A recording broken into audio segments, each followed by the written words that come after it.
Welcome back, folks. On today's show, Ford makes a special GT, somebody makes bank on a Prowler, and Toyota isn't killing its 3 boxes yet. Plus, Sam Smith and Matt Farah debate the future of the sedan.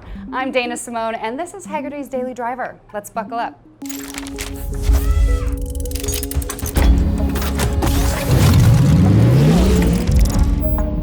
Good afternoon, everyone. I hope you had a nice weekend. Here we go. If you wanted a Ford GT, but you needed to pay more for it for some reason, well, Ford just announced this. It's the Heritage Edition Ford GT, which honors the 1-2-3 victory of the Ford GT40 at the 1966 Daytona 24-Hour Continental, the precursor to the Rolex 24. It was the first win for a car that would be one of the most successful race cars of all time. This new GT has a frozen white paint job, an exposed carbon fiber hood, and Heritage Gold 20-inch forged aluminum wheels over red Brembo brake calipers. It's got the number 98, which is a nod to the overall winning car driven by Ken Miles and Lloyd Ruby, and only 40 will be made. Otherwise, it's a Ford GT. But it does beg the question, isn't every Ford GT kind of a tribute to the original Ford GT40 race car? It's Monday, so we're going to take a look at the big auction news from over the weekend for a segment we call You Paid What? Up first, the Plymouth Prowler represents the apotheosis of the late 90s, early 2000s retro craze with its gorgeous chip-foose body and open front wheels. Of course, there's a problem with the car. You could only get it with a Dodge Intrepid's 3.5-liter V6 and a 4-speed auto. Not very hot rod. Well, Legendary Motorcar fixed that, and they dropped a LS7 V8 and a 5-speed from a G50 Porsche 911 just as God intended. And it just sold on Bring a Trailer for $73,500. You paid what? Yeah, but I think that's a fair price for making a car what it should have been to begin with. And this next one is a little crazy. If you were 16 in 2004, had frosted tips, were bumping M&M in your Ford Focus, I mean, you probably dreamed of owning an R32 Volkswagen. It makes sense. Volkswagen squeezed its big 3.2-liter VR6 V6 into the Mark IV Golf and made it one of the era's ultimate hot hatches with 240 horsepower. It sounds great, it's blue. Now you're 32 years old and you see it. A low-mile R32 on Bring a Trailer. What do? You pay $65,000 for it. You paid what? Yeah, and you're not even having a stroke. That is honestly what happened. And yes, this one has fewer than 2,000 miles, but it's a Golf. And I hope it makes the buyer very happy because it's going to make all of those folks out there who just sold their R32s for way less than that very sad.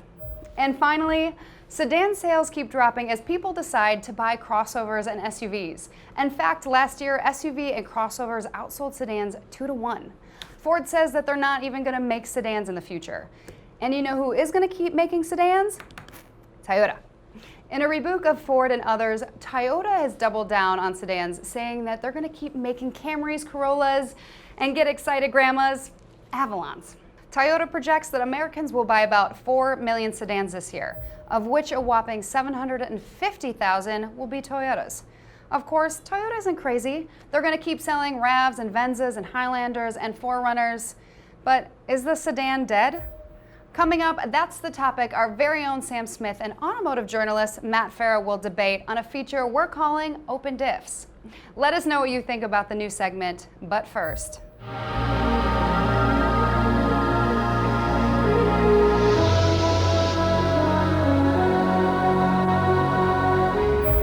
Welcome to our first ever segment called Open Diffs. This is a segment where two people talk openly about the industry. No plan, no arc, no ending.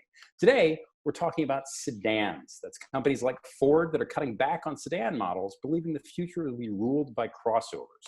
On the other side, Toyota is expecting to sell 4 million sedans this year. Why are sedans going away? Is it forever? To discuss, we have Matt Farah of The Smoking Tire, an internet radio. What do you do? Hi, Sam. What do you do? Hi, Matt. I do what you do, but you write it down. Oh, that's so you're smarter. You do less I just work. speak it. The same thing. What's up, man? Not much. How you been? Good, and it's very appropriate that you asked me to do this because I just spent the last week driving the TRD Camry, which I actually requested. It didn't, I did 3,400 miles in a Lamborghini Urus, right? Which is right. That's because it's a Lamborghini crossover, right? Like Lamborghini, they could have made a sedan, right? A vehicle, a Lambo that held more people, and yet they went crossover, And then here we are, TRD Camry, the sporty one. It seemed promising. It ultimately was not very good. You and I would not like this vehicle.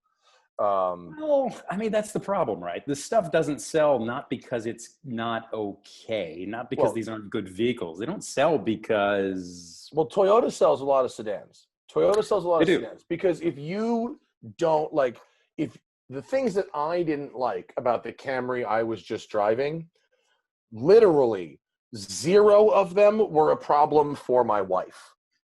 So, like, you know what I mean? And I'm not saying because she's a woman. I'm saying because she's not a nuanced, person like you and I, where the littlest bits of vehicle dynamic imperfection are like, oh, that's a deal breaker. You know what I mean? But my wife who likes cars, and likes how cars look and likes how cars feel and likes driving. She really enjoyed that Urus. She did a lot of driving, but she's kind of a put it in D type. You know what I mean? And so for her, it was great. And so for her and for a lot of people, like, you get so much car with a Camry. You get so much car with a Prius. What was the last Prius you drove? Oh, God, it was about a year or two ago. But that's the thing, right? I mean, it ultimately doesn't come down to how much car you get. The business is driven by fad. It's driven by incentive. People don't buy cars based on sense. They buy cars based on what they feel in their gut, even if it doesn't make any sense, right? That's true. But if you are a rideshare driver, right, a Camry makes like so much sense in the world because it's like $25,000. It's got a huge back seat, a huge trunk, a comfortable driving position. There's a bunch of USB ports. Like, it's a sensible thing. It's not exciting, but like, I don't think we can look at Toyota doing well at selling sedans as the bellwether for the entire industry. Because here's the thing. That's what Toyota does. That's their thing, right? Ford hasn't done a great job of building a sedan since when? When was the last great sedan that you remember? Ford sold the first gen Taurus was pretty great. 1986. There's got to be something since. It's a the Fusion was a half-gen Taurus. It's been 30 years, and that's the thing, right? I mean, like, right. What was it? Something in 2013, it was something like 50% of the market were sedans. Right. 7 years later, it's down to a quarter, 20% of what sells here. Right. And the same thing's going on in Europe. I mean, it's just, well, there's also some other trends that go on, right? So the crossover replaces the SUV, right? And the crossover, which is a fundamentally unibody platform and has more car-like dynamics than SUV-like dynamics, a crossover for most drivers, there's no difference in handling from crossover to sedan. You put my mother in a crossover versus putting her in a sedan, they steer the same. They're not going to the limits of these vehicles. You and I know the difference between a Mercedes GLE 63 and a Mercedes E63 happens at a pace that would make most people throw up. You know what I mean? It doesn't happen at an everyday pace, right? An everyday pace, a Mercedes GLE 63, which is a crossover, is a pretty good handling vehicle, And so you add some ride quality. And with sedans, right, the regulations have taken away some of our visibility. So if you want a greenhouse like an E34 BMW, you have to buy a crossover. You can't get that kind of 360 visibility in a sedan anymore. It doesn't exist because all the shoulders are up here now. You know what I mean? Okay, so do you think most people... I mean, I'm of the opinion that most people would secretly be better off in a sedan because CUVs and SUVs and minivans in a lot of ways don't do what, the core competency of what a sedan's good at, right? Do you think people should be buying CUVs? Does that stuff really work? I think I like crossovers unashamedly because the way that I use them, they're no worse. Well, because I like hatchbacks. I find a hatchback in general very You useful. buy a hatchback. I've owned multiple hatchbacks. I had a Fiesta Okay. ST and I had a Focus RS. Yeah, but I love like a great generic hatchback. person, right? Ordinary person who would buy a crossover. Why would they buy a crossover over a wagon, a hatchback, a sedan, or something that makes more sense for any reason that isn't just vanity? They feel more spacious and ergonomic in the front and the back, and a hatchback seems more practical than a trunk. And you know, all-wheel drive is standard, and our country has a fairly crumbling infrastructure. The roads aren't really being improved. You know, I've been to Germany, you've been to Germany. Those are awesome roads, and there's a few places in our country where we have roads of that quality, but for the most part, where I live in the city, the roads kind of suck. And so, you know, there's potholes and there's big bumps and there's big driveway angles and stuff. And so, not that everyone needs a giant Wrangler or Suburban or anything like that, but a couple of extra inches of shock travel and a couple extra inches of sidewall on the tire, provided you don't just take the opportunity to put 24s on your cross, you know, provided you're not getting a Tiguan and then putting 24-inch Forgiatos, which we see, but that's a different conversation. But yeah, no, I'm seriously, I'm pro crossover for everyday vehicles. I don't want to go lapping at the Nürburgring in one, but I'm talking about going to the grocery store, man. I'm not against them, but you know, you look at what the ordinary person needs out of a vehicle. You look at it. I mean, they're all these things that you think make sense that really don't. All-wheel drive, most people don't need it. True. Space efficiency, they're really not that much more space efficient than the average. No, but hatchback. the greenhouse is a big deal. Now, and you know where you get the difference sometimes, Sam, is the back seat. You get in a Mercedes like a GLC 63 versus a C63 in the back seat, big difference. Seriously. And something like 94% of Americans travel alone when they travel by vehicle. I mean, how often does that really make sense? These are things that on the surface seem to make sense, but ultimately, like for the way most people use cars, they're less space efficient, they're less fuel efficient. You can't really see out of them any better because now everybody else is driving the same stuff. I mean, well, maybe I'm just out of them better. There's other stuff in the way, but you can your eyes get out of the car better. It doesn't get you anything. I mean, I get why they sell. I get why people want them. I just don't think they make sense.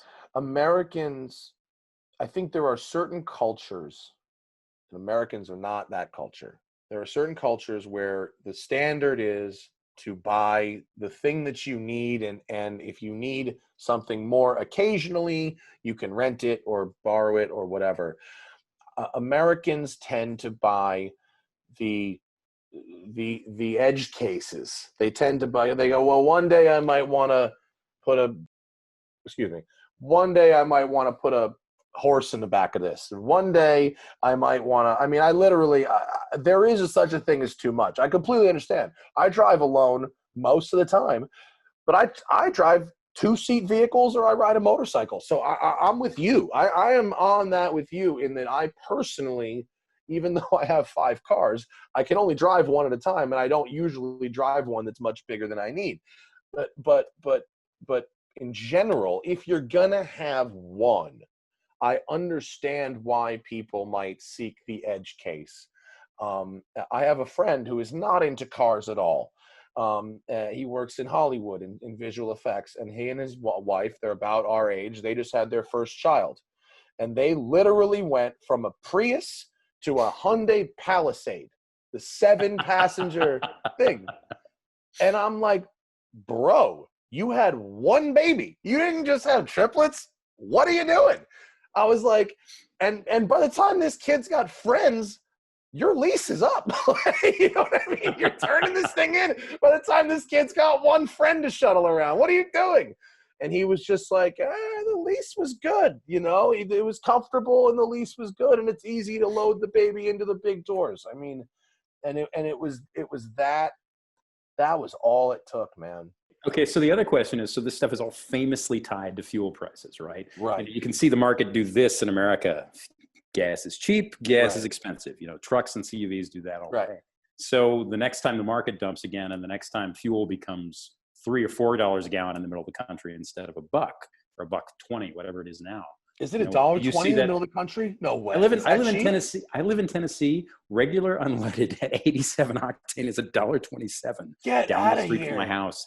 Dude, that's like I paid that in like High school. Yeah, I know. Same here in the That's late crazy. 90s. Yeah. Right. I mean, I think that the enthusiasts, the sedans that I see a lot of on the road are rideshare stuff, Priuses, Camrys, Civics, and rideshare drives a lot of that market, the new sedan market. It'll be interesting to see what happens now without Hertz around, because rental companies drive a lot of the market as well, Right. at least with domestic automakers for sure. And then here where I live in Los Angeles, we see a lot of sports sedans. I see a lot of AMG cars. I see a lot of BMW M cars. I see the Alphas I see all are the turbocharged, the fast ones. A lot of the enthusiasts here choose a sports sedan. And so we do see a lot of that as well. But I also see a lot of the fastest versions of the silliest SUVs. I mean, I think LA, the take rate on the full AMG package for the G Wagons in LA is somewhere around 95%. Holy shit. It's hilarious. You don't see a 500 here. They're all 63s. I mean, what are we, farmers? Come on. I know. I actually asked Mercedes, can I get do they have any spec G-Wagon around that is a little more suitable for off-roading? And they actually do. They have one with 20-inch wheels, which is small now. That's the small wheel. And it's a 550. It's not a 63. And even though it's a 550 with the small wheels on it, the sticker price is $134,000. I mean, that's the thing, right? Like, you think about it, and on some level, that stuff has to become niche. It has to end up in the hands of taxi drivers, if they still exist, rideshare drivers, anybody who needs that form factor. I mean, unless fuel goes absolutely through the basement or through the roof, but the market is so hung on fuel prices and fad and so many other things. It's hard to tell, right? I think what'll be interesting is what the take rate will be on electric SUVs when we get a few of those into the market, because then it'll be like, is it fuel or is it status? You know what I mean? Which I think that'll be interesting. And I think sedans do have a future, but I see the segments, shrinking, and I see a lot of platform sharing happening, and I also can see the domestic automakers, especially Ford, ending up totally flat-footed if there's a massive spike in fuel prices. Like the short-sightedness of all this would be like, hey, who remembers 2008? I was there. Were you? Where were you at? 2008 when this already happened. I mean, the funny thing is, for a business that's so designed to look so far forward, right? Like, the average new car takes somewhere between 3 and 6 years to develop. For a business that's so set up on what's going to happen, so many companies, especially Ford, right? Ford doesn't make sedans anymore. They just stopped. So many companies are just in a place where you watch what happens and you go, how did you not see that coming? How did this not occur to you 5 years ago that, I don't know, gas might get expensive again, Yeah. I wish I had the answer for, like, I never loved any of the Ford sedans. I never loved a GM sedan. The Chrysler 300 and the Challenger 300 platform, I mean, has carried, Dodge company. the whole company, and that's been a wildly successful product. I don't know. I think it's very interesting how successful the Chrysler 300 and Dodge Charger were, and why Ford and GM never really even attempted a real go at emulating what seemed to me to be an incredibly obvious formula. How do you explain the fact that luxury sedans don't really sell here? I mean, the S-Class moves all right, 7 Series sort of. The Lexus LS doesn't really anymore. Jaguars are non-existent. Like, where do you think that came from? I think a lot of companies followed the trends and invested in their SUV and crossover product and let all their sedan products get old and die. I mean, the Lexus LS, I got one as a press car last year.